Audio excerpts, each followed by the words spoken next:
سوے لال زار پھرتے ہیں، تیرے دن اے بہار پھرتے ہیں۔ نحمده ونصلي ونسلم على رسوله الكريم اما بعد فاعوذ بالله من الشيطان الرجيم بسم الله الرحمن الرحيم واتبع سبيل من اناب الي صدق الله العظيم وصدق رسوله النبي الكريم الامين ونحن على ذلك لمن الشاهدين والشاكرين والحمد لله رب العالمين۔ وقال الله تبارك وتعالى في شان حبيبه صلى الله عليه وعلى آله وصحبه وسلم إن الله وملائكته يصلون على النبي يا أيها الذين آمنوا صلوا عليه وسلموا تسليما اللهم صل على سيدنا ومولانا محمد وعلى آل سيدنا ومولانا محمد وصحبه سيدنا ومولانا محمد وبارک وسلم۔ الصلاۃ والسلام علیک یا سیدی یا رسول اللہ وعلی آلک وصحابک یا سیدی یا حبیب اللہ۔ الصلاۃ والسلام علیک یا سیدی یا نبی اللہ وعلی آلک وصحابک یا سیدی یا نور اللہ۔ السلام علیکم ورحمۃ اللہ وبرکاتہ۔ تمام تعریفیں، تمام حمدیں اور تمام حقیقی ثنائیں اللہ تبارک و تعالیٰ کی ذات پاک کے لیے ہیں، جس ذات پاک کا کوئی شریک نہیں، نہ اس کی ذات میں نہ اس کی حقیقی صفات میں۔ اللہ تبارک و تعالیٰ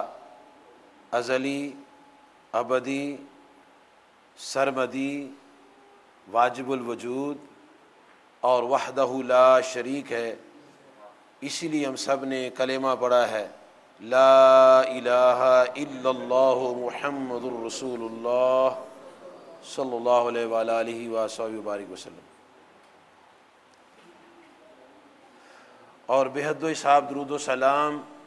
حضور نبی کریم علیہ الصلاۃ والسلام و تحیت و ثنا پر، اور بحد و حساب سلام صحابہ کرام، تابعین، تبع تابعین اور تمام بزرگان دین رضوان اللہ تعالی علیہ مجمعین پر کہ جن کے ذریعے اور جن کے طفیل ہم تک دین اسلام پہنچا۔ جب اللہ تعالیٰ کی عظمت و شان میں یہ بات عرض کی جاتی ہے کہ اللہ تبارک و تعالیٰ ازلی، ابدی، سرمدی، واجب الوجود اور وحدہ لا شریک ہے، تو ان اوصاف کے معنی یہ ہوتے ہیں: ازلی، جس کی کوئی ابتدا نہیں، ابدی، جس کی کوئی انتہا نہیں، سرمدی، جس کی نہ ابتدا ہے اور نہ انتہا ہے، اور واجب الوجود سے مراد یہ ہوتی ہے کہ وہ ہستی جو اپنی ذات اور صفات میں کسی کی محتاج نہ ہو، اپنی ذات میں اور اپنی صفات میں کسی کے محتاج نہ ہو، اس کو واجب الوجود کہتے ہیں۔ یہ صرف ایک ذات ہے جس کا نام ہے اللہ، اور کوئی واجب الوجود نہیں ہے۔ ہر کوئی اپنی ذات میں، اپنے وجود میں، اپنی صفات میں اللہ تعالیٰ کا محتاج ہے، لیکن اللہ تبارک و تعالیٰ کسی کا محتاج نہیں، وحدہ لا شریک ہے۔ ان گنت تعریفیں، ان گنت خوبیاں اللہ تعالیٰ نے انبیاء کو عطا فرمائی ہوتی ہیں، اور تمام انبیاء جتنے بھی دنیا میں آئے تھے وہ اللہ تعالیٰ کی تخلیق کا عظیم الشان شاہکار ہوئے ہیں، اور ان کے اندر جو خوبیاں، کمالات، جو اوصاف اللہ تعالیٰ نے پیدا فرمائے تھے ان تمام کمالات اور اوصاف کے ساتھ ساتھ یہ بات طے شدہ ہے کہ تمام انبیاء اول تاخیر آدم علیہ السلام سے لے کر ہمارے نبی کریم صلی اللہ علیہ وسلم تک تمام اپنی ذاتوں میں اور اپنی صفات میں سب اللہ کے محتاج، اللہ تعالیٰ کسی کا محتاج نہیں۔ یہ بنیادی اعتقادی بات ہے، جس کا یہ عقیدہ ہے اس کو مشرک کہنا بہت بڑی گالی ہے۔ جو اللہ تعالیٰ کو ایک مانتا ہے، وحدہ لا شریک مانتا ہے، واجب الوجود مانتا ہے، اور اللہ تعالیٰ کے سوا کسی کو ایسا نہیں مانتا، اسے مشرک یا کافر کہنا بہت بڑا ظلم، بہت بڑی گالی ہے۔ اللہ تعالیٰ جل مجد الکریم کے بعد انبیاء علیہ الصلاۃ والسلام کو ماننا اور نبی آخر الزمان علیہ الصلاۃ والسلام کو خاتم النبیین ماننا، تمام صفات کے ساتھ، اوصاف اور کمالات کے ساتھ، یہ بنیادی اعتقادیات میں ہے۔ جب بنیادی عقیدہ صحیح ہوگا، اعتقادیات درست ہوں گی، پھر عمل کا فائدہ ہے۔ اگر عقیدہ صحیح نہیں ہے تو کسی عمل کا کوئی فائدہ نہیں۔ اعتقاد اعمال سے پہلے ہے، ایمان اعمال سے پہلے ہے۔ پہلے ایمان پھر اعمال۔ بغیر ایمان کے عمل کی کوئی حیثیت نہیں اللہ کی جناب میں۔ ہر وہ عمل جو ایمان کی بنیاد پر کیا جائے، چاہے کتے کو پانی پلایا جائے، وہ بھی اللہ کی بارگاہ میں قبول ہے۔ اور اگر ایمان ہی نہیں ہے، عقیدہ ہی کچھ نہیں ہے، تو پھر کوئی بڑے سے بڑا عمل بھی جو ہے نا، اس کو کوئی فائدہ نہیں ہے اس کو جو کام کرتا ہے۔ تو عقیدہ پہلے ہے، پہلے ایمان ہے، اعتقادیات کی درستگی کے بعد پھر اعمال کی صحت جو ہے یہ انسان کو ترقی دیتی۔ تو یہ جو کتاب قرآن پاک ہے یہ بنیادی اعتقادیات کا مجموعہ ہے۔ جو بات قرآن پاک سے ملے اس کا اپنا کمال ہے، اور اس کی روشنی میں پھر احادیث سے ہم بات لیتے ہیں۔ یہ جو کلمات طیبات آپ نے سماعت فرمائے ہیں، واتبع سبیل من اناب الیہ، اس کا ترجمہ یہ ہے اور اس کی راہ چلو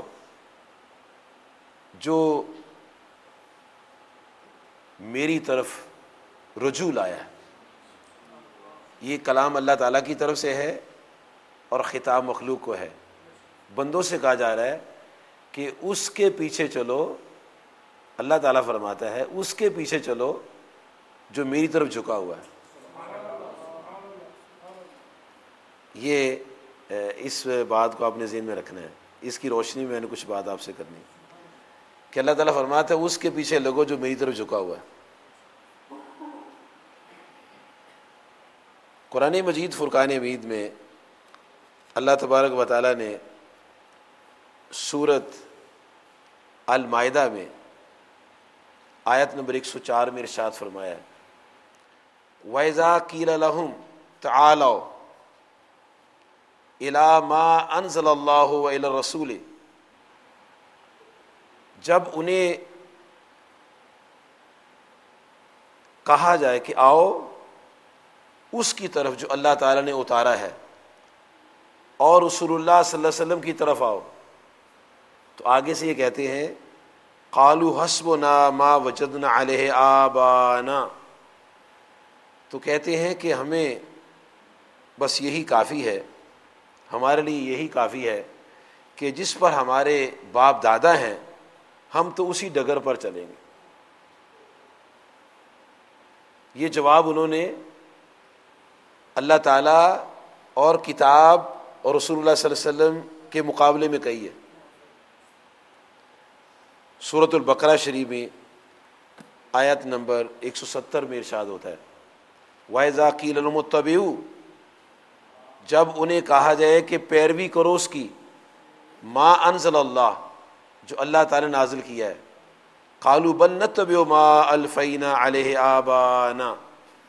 تو کہتے ہیں ہم تو اس چیز پر چلیں گے جس پر ہمارے باپ دادا تھے۔ یہ وہ لوگ بات کہتے تھے کہ ہم تو اسی لائن پر چلیں گے جس پر ہمارے باپ دادا تھے۔ سورۃ لقمان میں جس کے یہ مقدس کلمات آپ نے سنے تھے، واتبع سبیل من اناب الیہ، اس کی آیت نمبر ہے 21۔ اس میں اللہ تعالیٰ کا ارشاد ہے وَإِذَا قِيلَ لَهُمُ اتَّبِعُوا مَا أَنزَلَ اللَّهُ، جب انہیں کہا جاتا ہے کہ اس کی پیروی کرو جو اللہ تعالیٰ نے اتارا ہے، قالوا بل نتبع ما وجدنا علیہ آباءنا،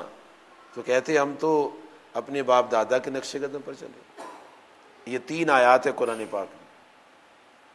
جن میں اللہ تعالیٰ نے قرآن پاک کی طرف دعوت دی ہے،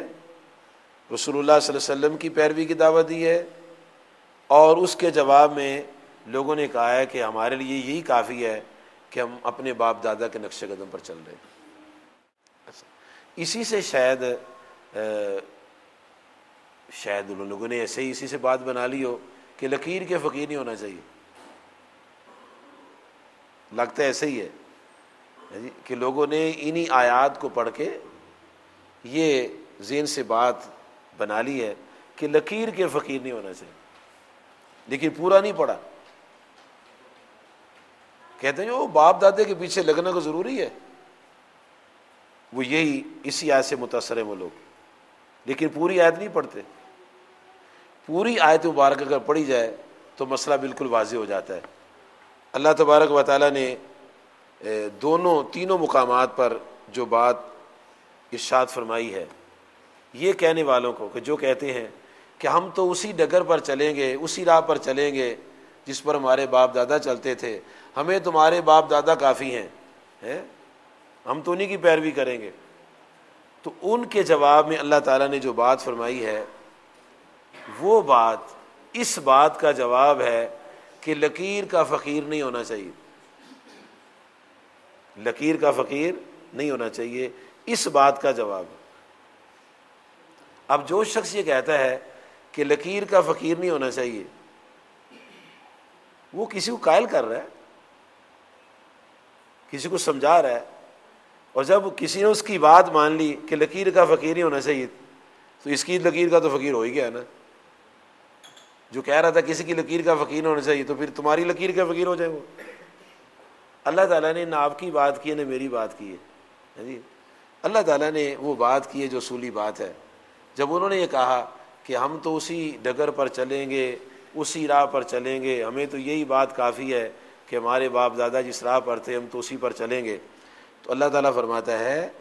اَوَلَوْ كَانَ آبَاؤُهُمْ لَا يَعْقِلُونَ شَيْئًا وَلَا يَهْتَدُونَ، فرمایا کیا اگرچہ ان کے باپ دادا بے وقوف اور بے ہدایتے ہوں تو تب بھی ان کے رستے پر چلو؟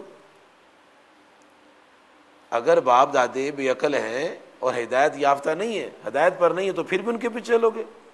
ایک یہ بات بیان فرمائی۔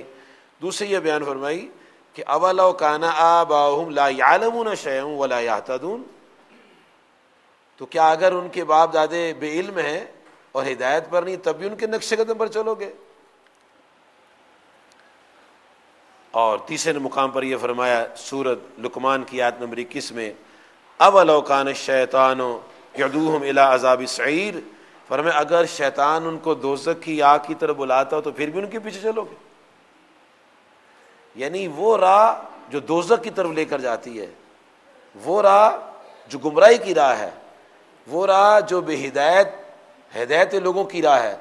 وہ راہ جو بے وقوفوں کی راہ ہے، وہ راہ جو بے علموں کی راہ ہے، اس راہ پر نہیں چلنا۔ کس کی راہ پر چلنا ہے؟ وَاتَّبِعْ سَبِيلَ مَنْ أَنَابَ إِلَيَّ، اللہ فرماتا ہے اس کی لکیر کے فقیر بن جاؤ جو میری طرف جھکا ہوا ہے۔ یہ اللہ تعالیٰ نے یہ ہمیں بات فرمائی ہے جی، یہ ان تمام مسائل کا جواب ہے اس آیت میں۔ وہ جی لکیر کا فقیر نہیں ہونا چاہیے، تو یہ جو آدمی کہہ رہے لکیر کا فقیر نہیں ہونا چاہیے تو پھر اس کی بات مان لیں، تو پھر اس کی لکیر کے فقیر ہو گئے۔ اللہ تعالیٰ نے آپ کی بات کی نہ میری بات کی، اللہ تعالیٰ نے اصولی بات فرمائی ہے۔ اللہ تعالیٰ فرماتا ہے اگر کوئی ہدایت پر نہیں ہے، اگر کوئی جاہل ہے، اگر کوئی بیوقوف ہے، اگر شیطان کے نقش قدم پر چل رہا ہے تو پھر اس کی پیروی نہ کرو، بلکہ اس کی پیروی کرو جو میری طرف جھکا ہوا ہے، اور وہ جو جھکا ہوا ہے اس کے لیے ہم روزانہ اللہ تعالیٰ کی بارگاہ میں، اگر تو ہم ساری نماز پڑھتے ہیں، پوری رکعتیں پڑھتے ہیں، امام کے پیچھے پڑھتے ہیں یا علیحدہ پڑھتے ہیں، سنتے ہیں یا خود پڑھتے ہیں، تو روزانہ 48 مرتبہ یہ کلمات سنے جاتے ہیں، پڑھے جاتے ہیں، بار بار دہرائے جاتے ہیں کہ اہدنا الصراط المستقیم۔ اس کا معنی یہ ہے کہ ہمیں سیدھی راہ چلا، اور اس فقرے کے مطابق ہمیں سیدھی لکیر پر چلا، ہمیں سیدھی لکیر پر چلا۔ اور پھر رب کائنات نے خود رہنمائی فرمائی ہے، وہ کون سی لکیر ہے جی؟ یہ لائن کہہ لو، خط کہہ لو، راستہ کہہ لو، لکیر کہہ لو، جو مرضی کہہ لو۔ ایک راستہ ہے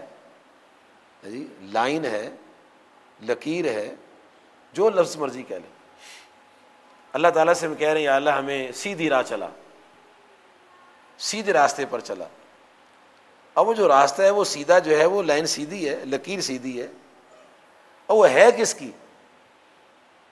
وہ کون لوگ ہیں جو اس لائن پر چل رہے ہیں کہ ہم اللہ تعالیٰ سے 48 مرتبہ روزانہ یہ گزارش کرتے ہیں یا اللہ میں سیدھی راہ چلا؟ تو اللہ تعالیٰ نے مقدس کلمات اس کی تشریح میں فرمائے ہیں، صراط الذین انعمت علیہم۔ اللہ تعالیٰ فرماتا ہے میرے حضور دعا کرو کہ یا اللہ ہمیں ان کی لکیر پر چلا جن پر تو نے انعام فرمایا۔ بالکل سادہ سی بات ہے، اس میں کوئی ہیچ پیچ نہیں ہے، عام فہم سی بات ہے کہ اللہ تعالیٰ سے ہم کہتے ہیں یا اللہ ہمیں ان کی راہ چلا جن پر تو نے انعام کیا۔ تو اب یہ فقرہ کدھر گیا؟ لکیر کے فقیر نہیں ہونا چاہیے۔ اب اس کی کیا حقیقت ہے؟ یہ شرارت ہے، یہ فقرہ شرارتیوں کا فقرہ ہے، یہ شرارت کے طور پر کہا جاتا ہے۔ قرآن پاک میں تو واضح طور پر لکھا ہے کہ ان کی لکیر پر چلنے کے لیے دعا کرو جن پر میرا انعام ہوا ہے۔ پھر اللہ تبارک و تعالیٰ نے وہ بندے بھی بتا دیے، وہ بندے بتا دیے کہ یہ بندے ہیں کہ جن کی لائن پر چلنا ہے۔ اللہ تعالیٰ سورت النساء کی آیت نمبر 69 میں ارشاد فرماتا ہے، ارشاد ہوتا ہے من یطع اللہ والرسول، کہ جو اطاعت کرتے ہیں اللہ تعالیٰ کی اور اطاعت کرتے ہیں رسول اللہ صلی اللہ علیہ وسلم کی، فاولئک مع الذین، یہ لوگ ان لوگوں کے ساتھ ہوں گے، انعم اللہ علیہم، جن پر اللہ تعالیٰ نے انعام فرمایا۔ جو لوگ اللہ تعالیٰ کی اطاعت کرتے ہیں، نبی صلی اللہ علیہ وسلم کی اطاعت کرتے ہیں، یہ ان لوگوں کے ساتھ ہوں گے جن پر اللہ تعالیٰ نے انعام فرمایا۔ اور ہم نے نماز میں گزارش کی صراط الذین انعمت علیہم، یا اللہ ہمیں ان کی لکیر کا فقیر بنا دے جس پر تو نے انعام کیا، ہمیں ان کی لائن پر چلا دے جن پر تو نے انعام کیا ہے، ہم ان کے راستے پر چلا دے جن پر تو نے انعام کیا ہے۔ یا اللہ اپنے انعام یافتہ لوگوں کی راہ پر ہمیں چلا۔ جی وہ اللہ نے بتا دیا وہ کون ہے، انعم اللہ علیہم، کیا من النبیین والصدیقین والشہداء والصالحین۔ اللہ تعالیٰ فرماتے ہیں میں نے انعام فرمایا انبیاء پر، صدیقین پر، شہداء پر اور صالحین پر، اور انہی کے لکیر کا فقیر بننے کے لیے روزانہ 48 مرتبہ عرض کرتے۔ اس لیے یہ فقرہ غلط ہے کہ لکیر کا فقیر نہیں ہونا چاہیے، ساتھ یہ وضاحت کرنی چاہیے کہ بروں کی لکیر کا فقیر نہیں ہونا چاہیے، اچھوں کی تو لائن پر چلنا ہے۔ اب جس تناظر میں اللہ تعالیٰ نے یہ بات ارشاد فرمائی ہے کہ واتبع سبیل من اناب الیہ، اس کا سیاق و سباق آپ دیکھیں۔ اللہ تعالیٰ کے نبی، ہمارے پیارے نبی امام الانبیاء علیہ الصلوۃ والسلام ہمیں ایک واقعہ سناتے ہیں جو اللہ تعالیٰ نے بہت پہلے جو واقعہ ہوا اور حضور صلی اللہ علیہ وسلم پر اس کا نزول ہوا۔ حضرت لقمان اپنے بیٹے کو واعظ کرتے ہیں کہ یا بنی لا تشرک باللہ، اے میرے بیٹے اللہ کے ساتھ شریک نہیں کرنا۔ ان الشرک لظلم عظیم، شرک بہت بڑا ظلم ہے۔ یہ بات فرمائی تو درمیان میں ایک بات اور کہہ دی، وَوَصَّيْنَا الْإِنسَانَ بِوَالِدَيْهِ، اور ہم نے انسان کو اس کے ماں باپ کے بارے میں تاکید فرمائی ہے، حملت امہ وہنن علی وہن، کہ اس کی ماں نے اسے پیٹ میں رکھا ہے اور کمزوری پر کمزوری جھیلتی رہی، وفصالہ فی عامین، اور 2 سال تک دودھ پلاتی رہی، اور اس انسان سے فرمایا انشکر لی ولی والدیک، اے انسان میرا شکریہ ادا کر اور اپنے والدین کا شکریہ ادا کر، الی المصیر، تم نے لوٹ کر میری طرف آنا ہے۔ یہ اللہ تعالیٰ نے ماں باپ کی عظمت و شان اور ان کی اہمیت کو کس انداز میں بیان کیا ہے کہ تیری ماں نے پیٹ میں رکھا ہے، تکلیفوں پر تکلیفیں جھیلتی آئی ہے، تجھے دودھ پلاتی رہی ہے، اس لیے تمہیں کرنا کیا ہے کہ انشکر لی ولی والدیک، بھی دودھ تو ماں نے پلایا، جنم تو ماں نے دیا ہے جی، بوجھ تو ماں نے اٹھایا ہے، لیکن شکریہ اللہ تعالیٰ کہتا ہے دونوں کا ادا کرو، انشکر لی ولی والدیک، میرا بھی اور والدین کا بھی، ساتھ باپ کو بیان کر دیا ہے، اس لیے کہ باپ سبب ہے، باپ بچے کی ولادت کا سبب ہے، ماں اور باپ دونوں سبب ہیں، باپ کے بغیر بچہ نہیں ہوتا۔ وہ ایک قدرت کا اظہار ہوا کہ جب آدم علیہ السلام کو بغیر ماں باپ کے تخلیق کر دیا اور حضرت عیسیٰ روح اللہ علیہ السلام کو بغیر باپ کے پیدا فرما دیا، یہ قدرت کا اظہار، قانون یہی ہے، قانون یہ ہے، انا خلقنا الانسان من نطفۃ امشاج، اللہ تعالیٰ نے انسان کو ملے جلے پانی سے تخلیق فرمایا، اور ایک مقام پر اللہ تبارک و تعالیٰ ارشاد فرماتا ہے، تمام انسانیت کو خطاب کیا اللہ تبارک و تعالیٰ، یا ایھا الناس، اے لوگو، انا خلقناکم من ذکر و انثی، اے انسانوں ہم نے تمہیں مذکر اور مؤنث سے پیدا کیا، مرد عورت دونوں کے لیے، دونوں کا ذکر ہے۔ جب بیان کیا کہ تمہاری ماں نے تمہیں پیٹ میں رکھا ہے، تمہیں دودھ 2 سال پلاتی رہی ہے جی، تو آگے فرمایا انشکر لی ولی والدیک، میرا بھی شکریہ ادا کر اور ماں باپ دونوں کا شکریہ ادا کر، صرف ماں کا نہیں۔ اس کی شان بیان کی ہے کہ اس نے یہ تکلیف اٹھائی ہیں، لیکن شکریہ میں دونوں کا ذکر ہے۔ اچھا، اب یہ دونوں ماں باپ جو ہیں جب ان کا ذکر کیا تو شکریہ کے بعد وہ کون ہے؟ مسلمان ہے، غیر مسلم ہے، کافر ہے، مشرک ہے، یہ چیپٹر نہیں اس وہاں بیان کیا، وہاں یہ بیان کیا انشکر لی ولی والدیک، میرا شکریہ ادا کرو اور اپنے والدین کا شکریہ ادا کرو، یہ رب کائنات ارشاد فرما رہا ہے۔ آگے فرمایا وَإِن جَاهَدَاكَ عَلَىٰ أَن تُشْرِكَ بِي مَا لَيْسَ لَكَ بِهِ عِلْمٍ، فرمایا اگر وہ دونوں تجھ سے کوشش کریں کہ میرے ساتھ شریک کرو، فَلَا تُطِيعْهُمَا، پھر اطاعت نہیں کرنی، یعنی شرک میں اطاعت نہیں کرنی، والدین کی شرک میں، کفر میں اطاعت نہیں کرنی، کیونکہ یہ اللہ تعالیٰ کا حق ہے، اس میں ان کا مقام نہیں دیکھا جائے گا، اللہ تعالیٰ کی شان دیکھی جائے گی۔ اور وَصَاحِبُهُمَا فِي الدُّنْيَا مَعْرُوفًا، اس کے باوجود کہ اگر وہ شرک کی دعوت دیتے ہیں، فرمایا ان کی بات نہیں مان، لیکن دنیا میں اس کے باوجود بھی دنیا میں اچھی طرح ان کا ساتھ دو۔ اب جب وہ شرک کی دعوت دیتے ہیں، اللہ تعالیٰ نرمی فرما رہا ہے، رحمت فرما رہا ہے کہ ان کے ساتھ دنیا میں اچھی طرح ساتھ دو، تو جب دیکھا کہ ماں باپ تو شرک کی دعوت دیتے ہیں، کفر کی دعوت دیتے ہیں، اب انسان جائے کدھر؟ تو اس موقع پر فرمایا وَاتَّبِعْ سَبِيلَ مَنْ أَنَابَ إِلَيَّ، فرمایا اس کی لکیر کے فقیر بن جاؤ جو میری طرف جھکا ہوا ہے۔ اس تناظر میں رب کائنات نے یہ بات فرمائی ہے۔ اس لیے اگر کوئی یہ کہے نا کہ لکیر کا فقیر نہیں ہونا چاہیے، تو اس سے وضاحت ضرور لینی چاہیے کہ جناب کس کی لکیر کا فقیر نہیں ہونا چاہیے؟ اچھوں کی یا بروں کی؟ پھر اب وہ فیصلہ کرے گا کہ کسی کے بھی نہیں ہونا چاہیے، نہ اچھوں کی نہ بروں کی، تو پھر یہ قرآن پاک کا انکار ہو جائے گا۔ نہیں، بروں کی لکیر کا فقیر نہیں ہونا چاہیے، بروں کے نقش قدم پر نہیں چلنا، اچھوں کے نقش قدم پر چلنا ہے۔ اللہ تبارک و تعالیٰ کہ پیارے نبی کریم صلی اللہ علیہ وآلہ وصحبہ وبارک وسلم، آپ کی ذات ایک ایسی ذات ہے کہ جن کے بغیر انسان واصل باللہ نہیں ہو سکتا، اللہ تعالیٰ سے تعلق قائم نہیں ہو سکتا، ان کا ذکر اللہ تبارک و تعالیٰ نے سورت آل عمران کی آیت نمبر 31 میں فرمایا، قُلْ إِن كُنتُمْ تُحِبُّونَ اللَّهَ، اے پیارے محبوب علیہ الصلوۃ والسلام آپ فرما دیجئے کہ اگر تم اللہ تعالیٰ کو دوست رکھتے ہو، یا آپ ان کو فرمائیں کہ لوگوں اگر تم اللہ کا دوست رکھتے ہو فاتبعونی، آؤ پھر میری لکیر کے فقیر ہو جاؤ، آؤ میری لکیر کے فقیر ہو جاؤ۔